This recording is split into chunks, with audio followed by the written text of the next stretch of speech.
This is a series review of George R. R. Martin's A Song of Ice and Fire and its side story, A Knight of the Seven Kingdoms. I will rate Game of Thrones, Clash of Kings, Storm of Swords, Feast for Crows, and Dance with Dragons.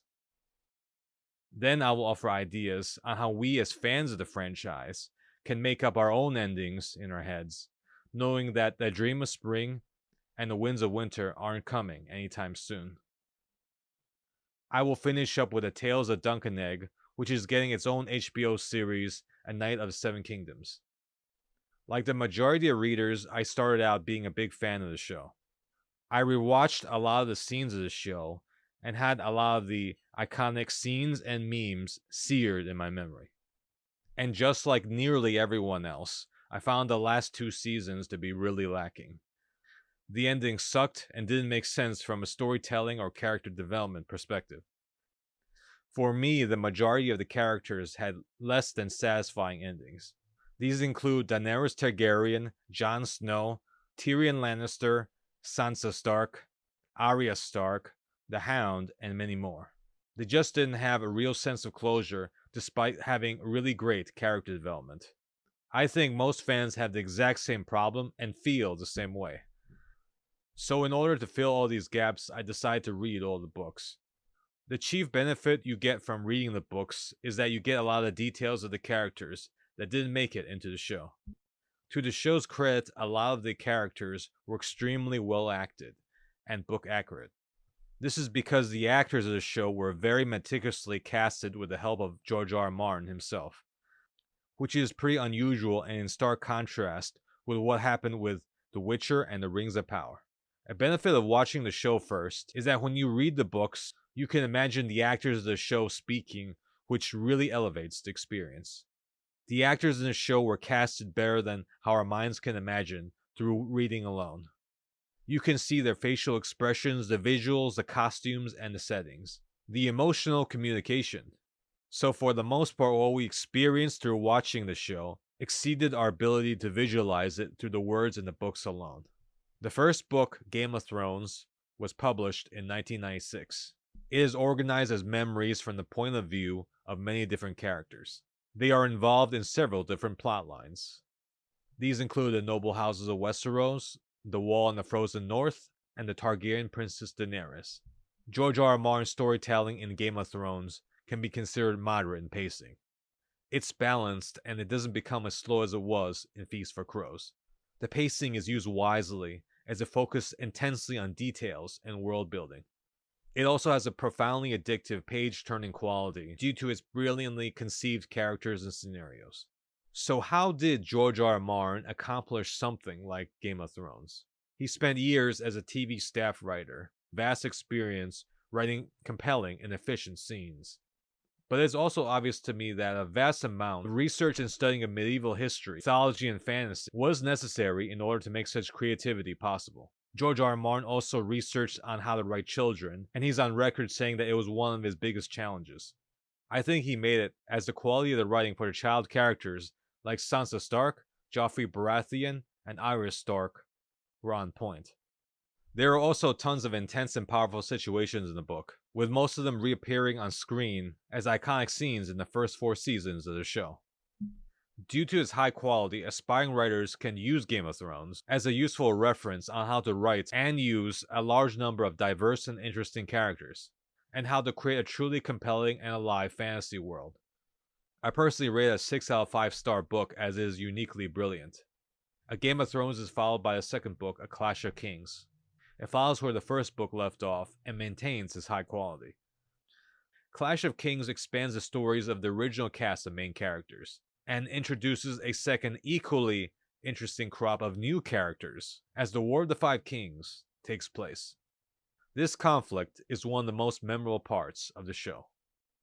Most of the key characters are similar to the actors in the show, but a few like Jorah Mormont have personality differences. The plot of Clash for Kings maintains a slow and highly detailed pace, which deliberately allows the reader to visualize what happens in a very detailed and clear way.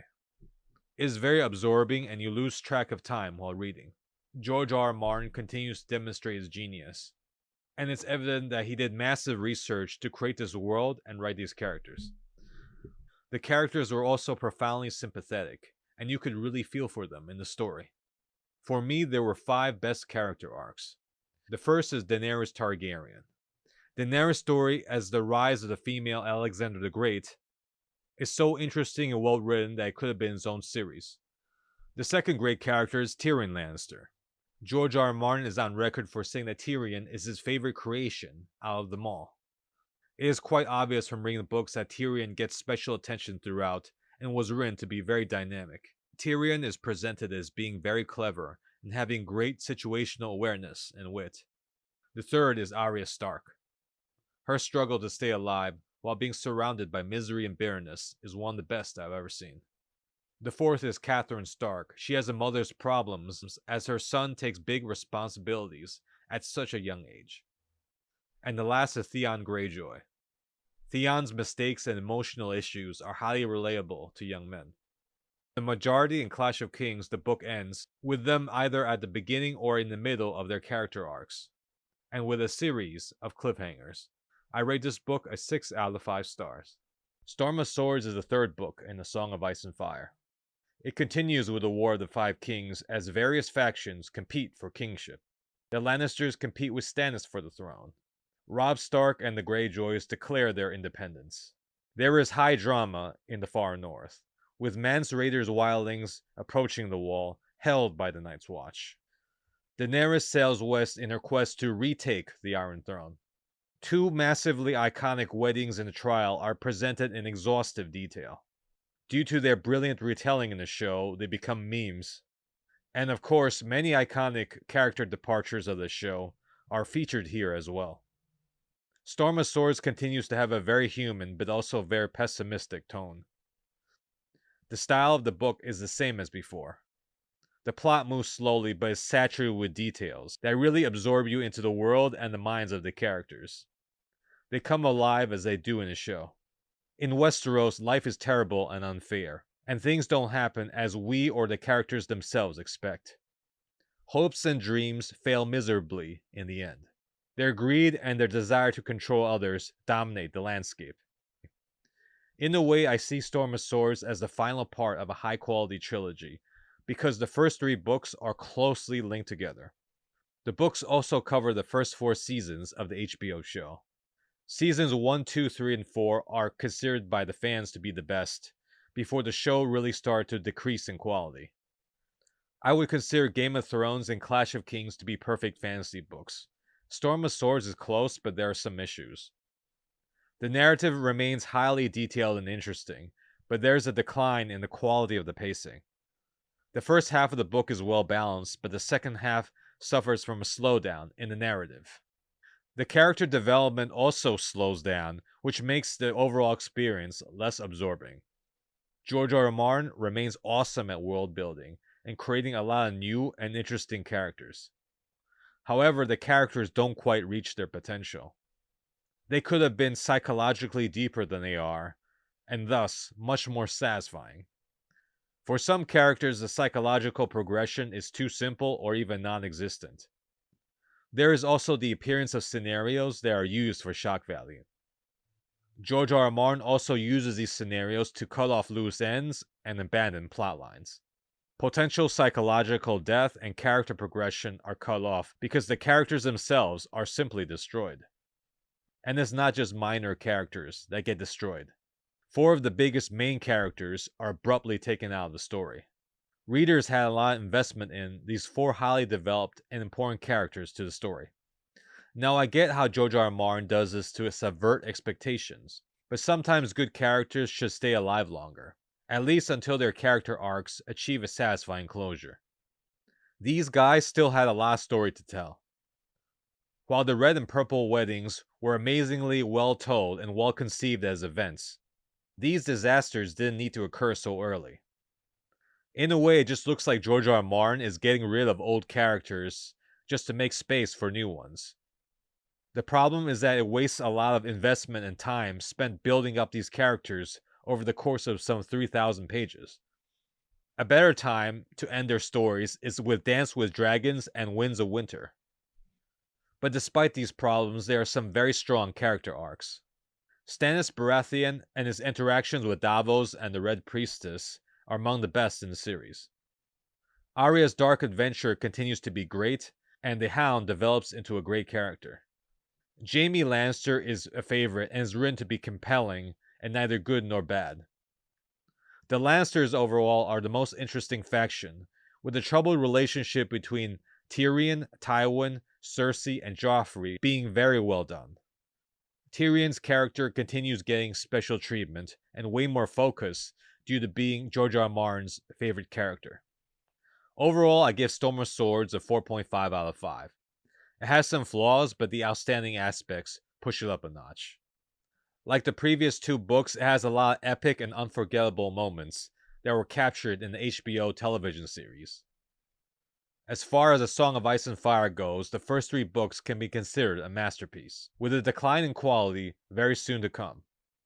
Unfortunately, the TV show also suffered a similar fate. A Feast for Crows and A Dance for Dragons were originally one manuscript. George R. R. Martin's on record for saying that writing this manuscript was one of the most difficult things he's ever done. The two books are split by plot location and take place at the same time, with different groups of characters for each. Feast for Crows focuses mainly on southern Westeros, while A Dance for Dragons focuses on the north, the Wall, and Essos. It begins with the ending of the War of the Five Kings.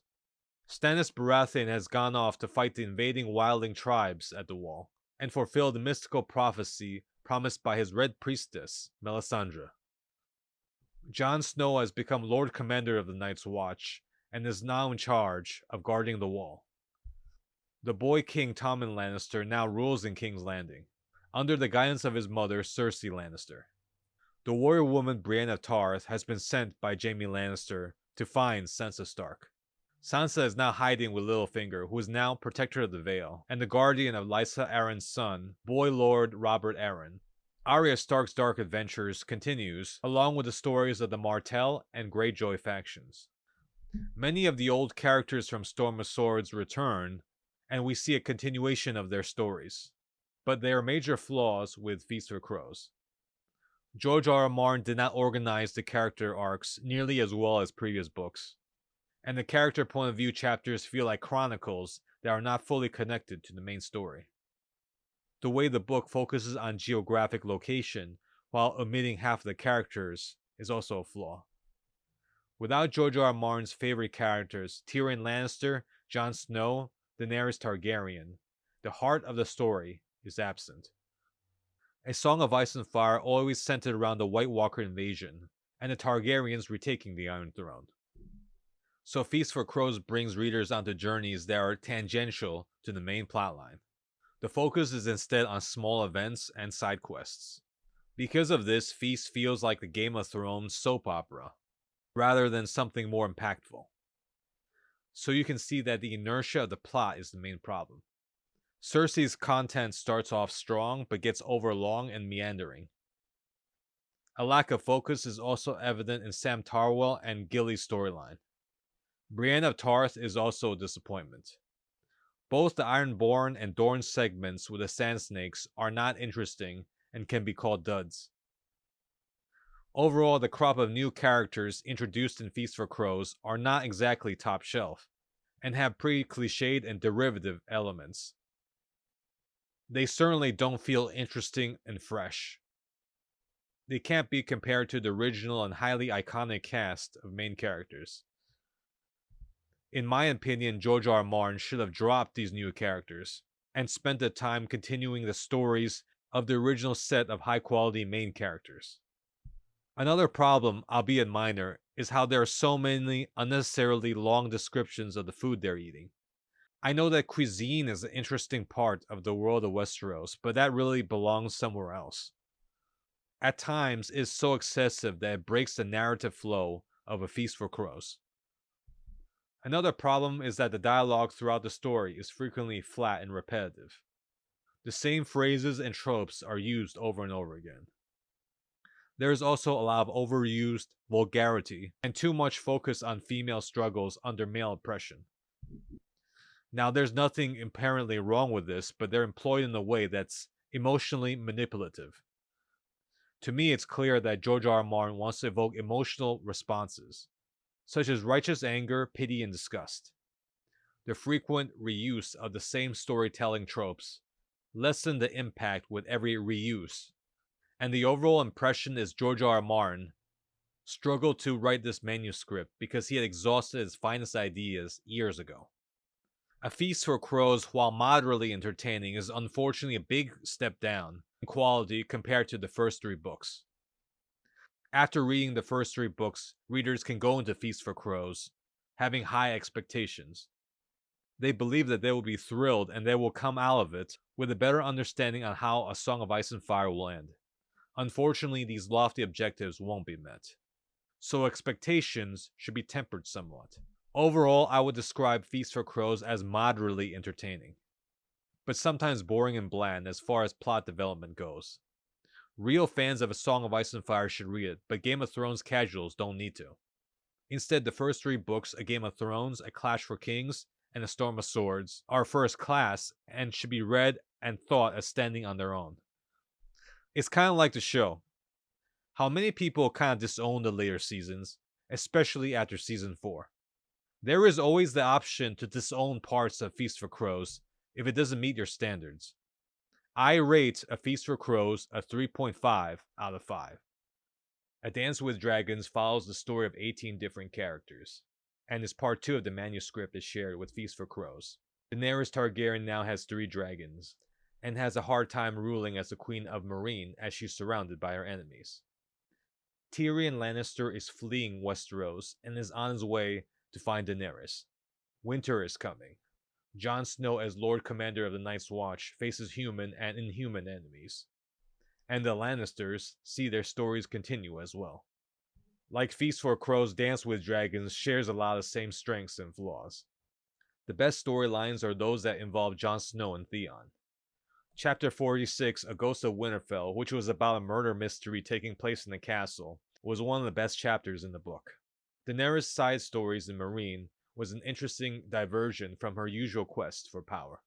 She learned that ruling was not easy, and had to deal with day-to-day issues of governance and even quell a rebellion. Watching Daenerys struggle with these conflicts furthers her development, and humanizes her character. Arya's story remains interesting as she's now training with the Faceless Men, which was depicted in the HBO series. And for the first time, Bran's chapters were really interesting, as they changed the tone of the story. The world of Westeros is very light on fantasy, and much more grounded than most in the genre. George R. R. Martin uses Bran's storyline to insert far stronger mystical and fantasy elements, like the Three-Eyed Crow, Cold Hands, and Children of the Forest. Another addition is the mysterious Young Griff. This character provides information about Westeros' back history and lore. The Martell storyline in Dorne with the Sand Snakes improved. However, the Greyjoy storyline remains the weak link, and just like the show, George R. R. Martin's favorite character Tyrion gets degraded and less interesting. Tyrion suffers from depression, and becomes an even more sarcastic shell of his old self. Also, his adventures and character arc are no longer as absorbing as they were in previous books, due to the repetitions of old tropes. It comes to me that George R. R. Martin is running low on ideas, and this even affects his top characters. A Dance with Dragons was part 2 of the same manuscript as Feast for Crows, as it retains many of the same strengths and weaknesses. Neither book reaches the perfection of A Game of Thrones and The Clash of Kings. In Dance, a lot of filler events and side stories get too much coverage, which takes away from moving the main story forward. There's too much focus on less interesting side characters, and there's too much space dedicated to the description of foods and eating. The overuse of old Game of Thrones tropes continues, and in absence of high-quality ideas, George R. R. Martin resorts too much to inserting vulgar events for shock value. While they were effective the first time, the more times he reuses the old tropes, the less impactful they are. Situations and concepts should be unique to various characters, and not reused more than once. The quality of writing for Dance with Dragons is also inconsistent. About half of the book is good, and the other half needs serious editing. The middle part of the story is weaker than the beginning and ending. The strongest parts being Daenerys Targaryen, Stannis, and Jon Snow parts at the start. Afterwards, the pacing really suffers and slows down the narrative progression to the point where it can get boring. It is only until the final quarter of the story where things start picking up again. A Dance with Dragons continues with a deeply pessimistic outlook on life. In terms of themes and philosophical content, there are some good interesting points, but like Feast for Crows, George R. R. Martin repeats himself here. The nihilism is all very familiar at this point. The story ends with the characters repositioning themselves for events yet to come in Winds of Winter. Overall, I think George R. R. Martin dropped the ball with both Feast and Dance. I'm disappointed and I give Dance for Dragons a 3.5 out of 5. The way the books and show ended and how George R. R. Martin endlessly delayed Winds of Winter took away a lot of my interest in the Song of Ice and Fire. I'm not fascinated by a saga anymore, but if Winds of Winter and The Dream for Spring manage to defy expectations and really deliver on what's been set up, then it would be an incredible final act of the story. As a longtime fan of the show that was let down by the ending, I originally read the books in order to create my own ending for the saga and make peace with the unfinished story. But unfortunately, Feast for Crows and A Dance with Dragons didn't provide enough content despite their great length. There was too much filler, and anyone trying to find closure by reading these books won't get it either. So I decided to make my own ending in my own mind. Basically, I made up my own Winds of Winter and A Dream for Spring. Anyone can do the same thing. You can do it too. In my canon, the real Song of Ice and Fire ended with a Storm of Swords. For me, George R. R. Martin's story ended after Tywin Lannister's endgame and the Red and Purple weddings. Then all the key characters got the ending that I wanted them to get in the first place. After I did this, I made peace with A Song of Ice and Fire, said goodbye and thanks to George R. R. Martin and HBO for creating this world, and sailed off to the sunset. I think anyone can do the same thing and get the same strong sense of closure that I got. I advocate a proactive approach. Let me show you what I did and maybe you can accomplish the same thing. For my personal ending of A Song of Ice and Fire, I thought of my favorite stories in fantasy and what a truly satisfying ending means to me. For me, it's The Witcher games and the books by Andrzej Sapkowski. Then I approached my favorite characters in the world of Westeros and performed some wishful thinking modeled on what I really liked about The Witcher. This is a trick you can do too.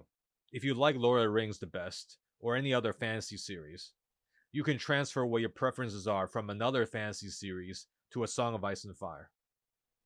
My made-up personal ending for A Song of Ice and Fire will reverse the nihilism and negativity of the novels.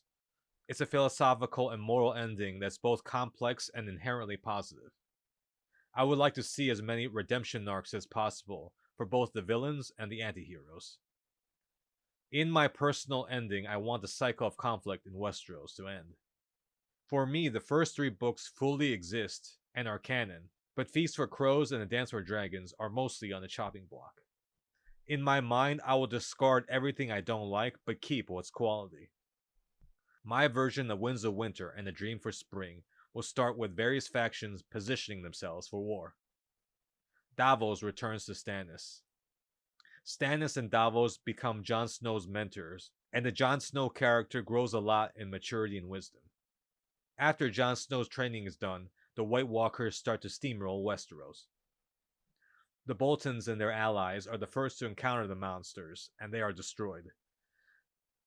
Due to this devastating first strike, the human factions never get a chance to fight each other.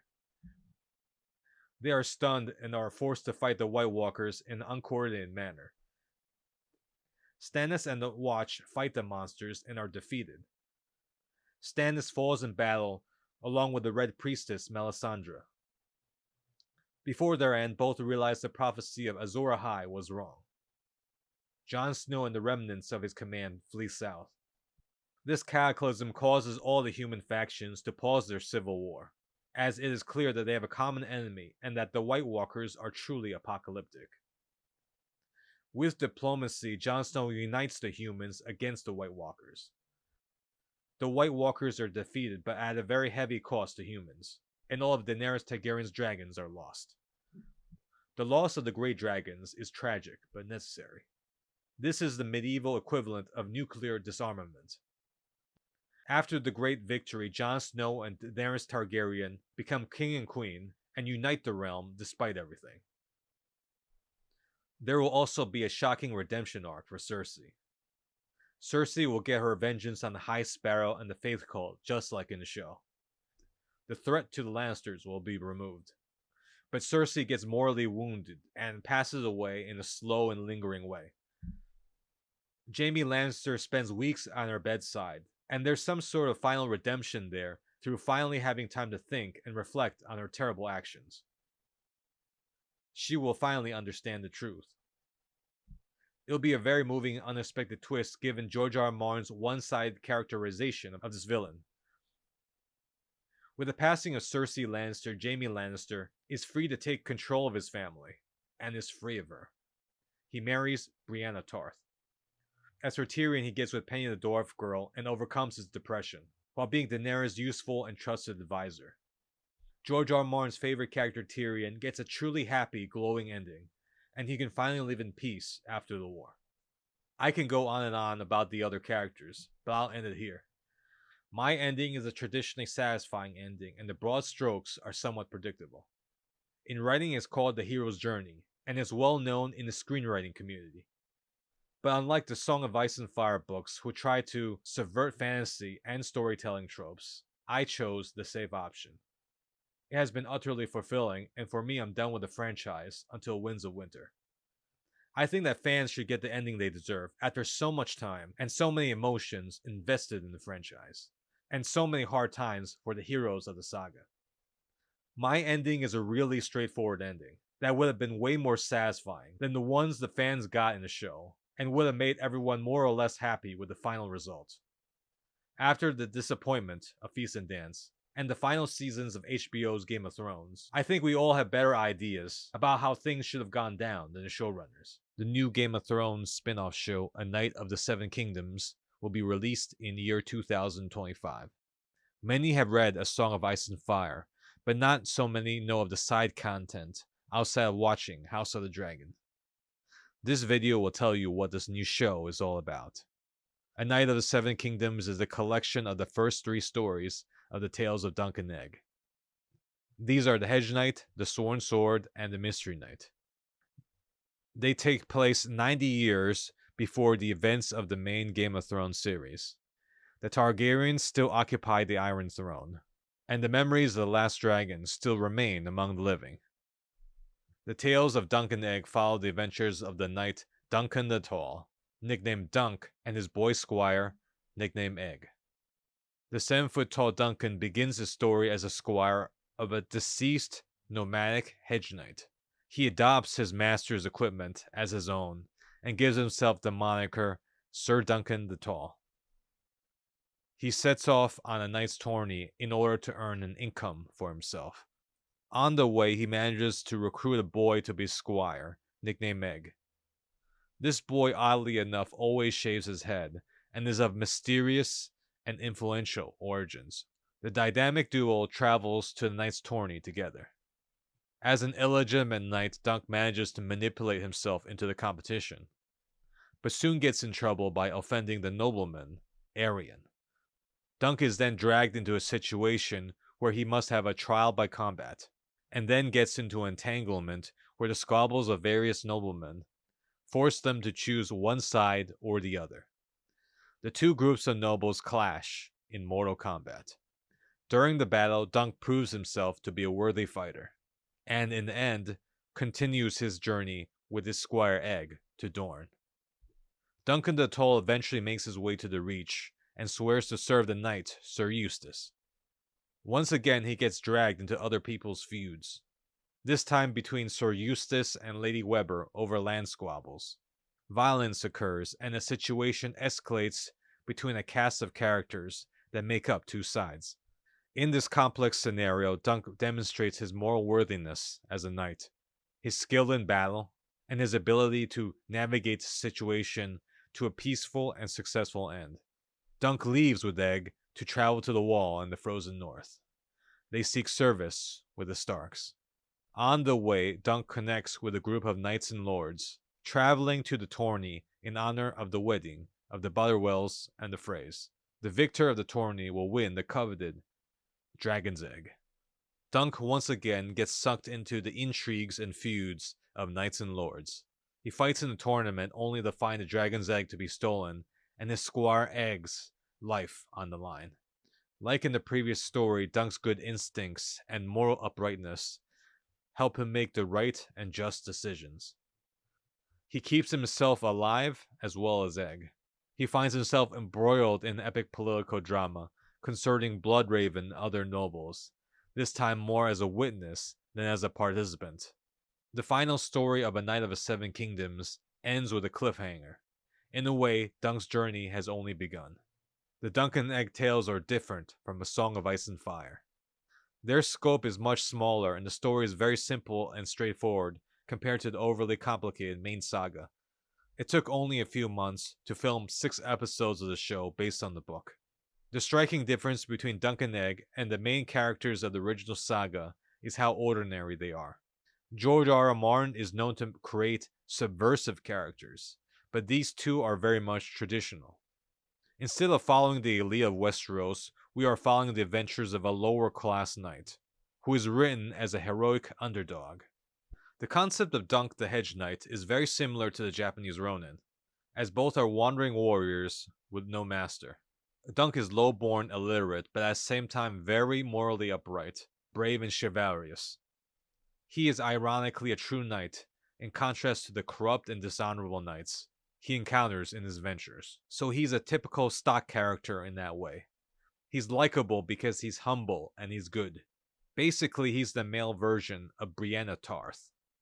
The other member of the dynamic duo is Egg, a smart boy that works as Dunk's squire.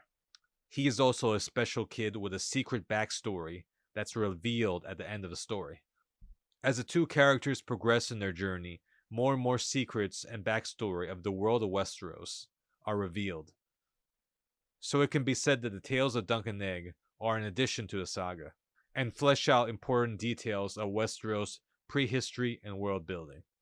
The details of tourneys and the culture of lordship is explored to a greater depth than in the main series. Fans will appreciate that the writing style is very similar to A Song of Ice and Fire, with very detailed descriptions of scenarios and background lore.